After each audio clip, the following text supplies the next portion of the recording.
Everything begins with the distant echo of a nuclear war, a past that the new society prefers to forget. But the crucial thing about that disaster is that, from the smoking ashes, an egalitarian world did not emerge. It was rebuilt, transformed, and, according to its architects, perfected only for a sovereign and genetically untouchable elite. The geneticists, enhanced human beings who live like true kings. At the base, forced into a marginal existence, are the specials, a term loaded with irony for those who do not react at all to the costly and advanced genetic enhancements. They are basically as common and ordinary as ancient humanity, and in this new world of superhumans, that normality automatically turns them into the scum of what remains of civilization. They are in essence second-class citizens. The scene is set on a school trip to the prestigious Genesis Institute. The teacher explains how the Genesis plant, which mysteriously emerged after the devastating 3-day war, became not only the vital energy source for reconstruction, but the fundamental key to genetic enhancements. Meanwhile, in the clandestinity of the ducts, Leon, a man confined to a wheelchair, begins a dangerous infiltration into a restricted access section. His niece, Chloe, is among the students and acts as his auditory support and covert guide. With calculated precision, Leon uses a modified toy mouse to release a sleeping gas, leaving the guards stunned and out of action. At that moment, the camera zooms in on Leon's determined face. It's not a simple theft of information. It's the spark that ignites the powder keg of rebellion. His mission advances one more step.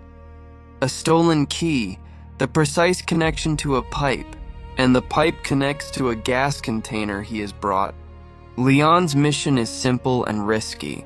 Access the main vault. The teacher continues her fascinating explanation. Thanks to Genesis, children are now born with elevated abilities, superior hearing, sharper vision, and even extraordinary vocal qualities.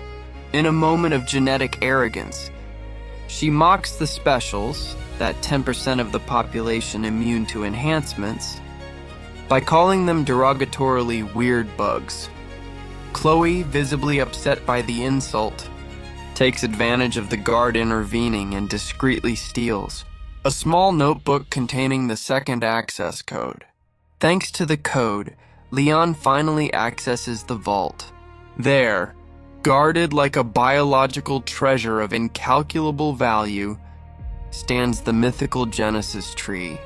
Leon does not look at the tree as a wonder of nature, but as a vital resource for war. With almost surgical caution, he takes a single flower, the concentrated essence of this new world, in that instant of violation.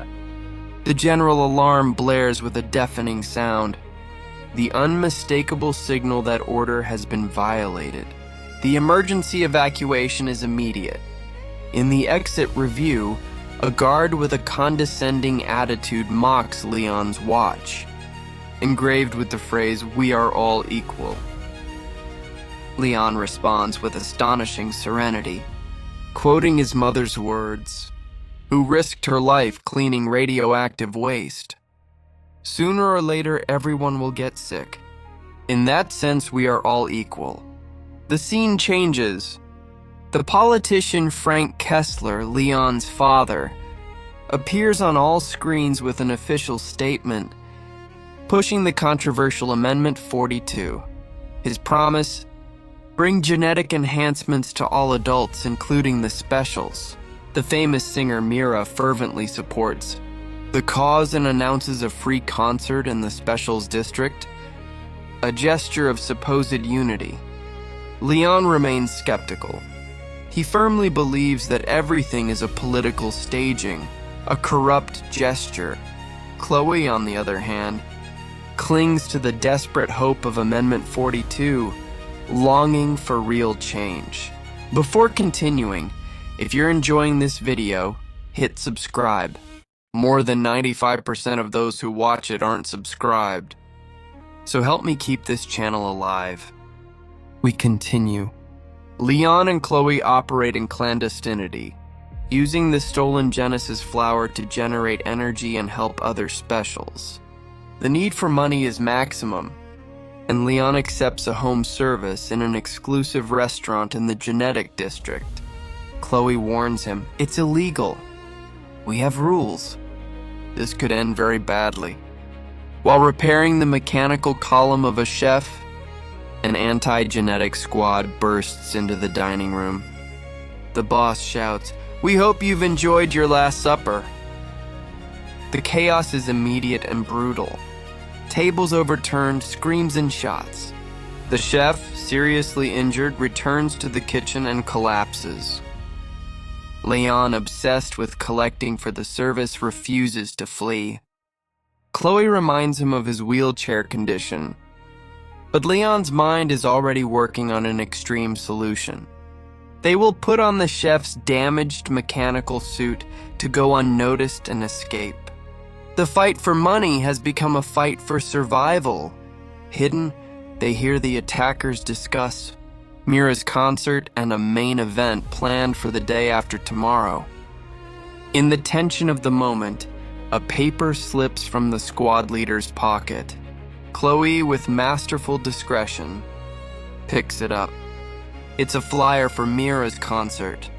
Leon's defective suit fails, revealing his position, and a chaotic fight breaks out. In the confrontation, an attacker's mask falls off. They manage to flee and back home watch the news. They are reported as terrorists and dangerous suspects. But the real informational bomb is about to explode. Chloe recognizes the face of the unmasked attacker. It's Hughes, the police captain. The question is a stab.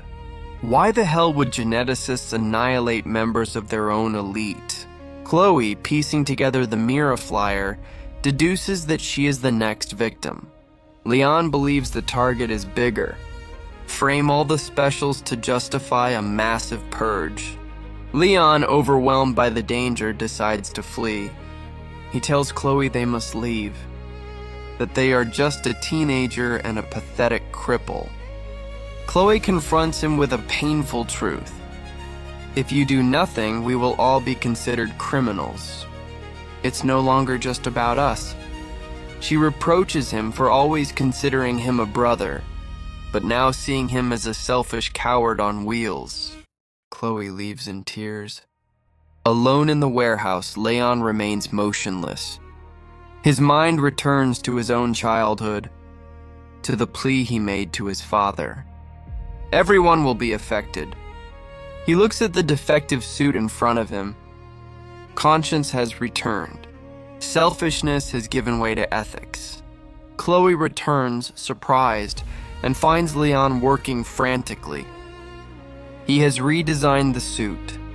She, relieved that he has chosen to stay, will manufacture homemade reagents to improve it, endowing it with spines and roots. A botanical defense arsenal. At Mira's concert, the anti-genetic squad attacks. Leon gets out of the vehicle and, although the attackers mock his suit that only launches plants, the modified roots quickly tie up the aggressors.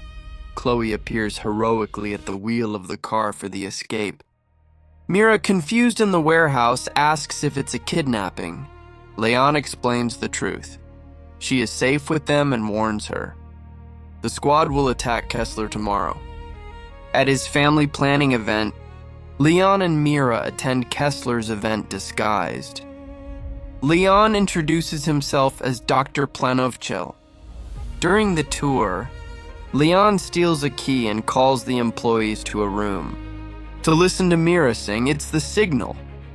The squad bursts in and Leon reveals himself, confronting them. He is overwhelmed and defeated. Just as he lies wounded, Kessler and his security team arrive. and the squad retreats hastily.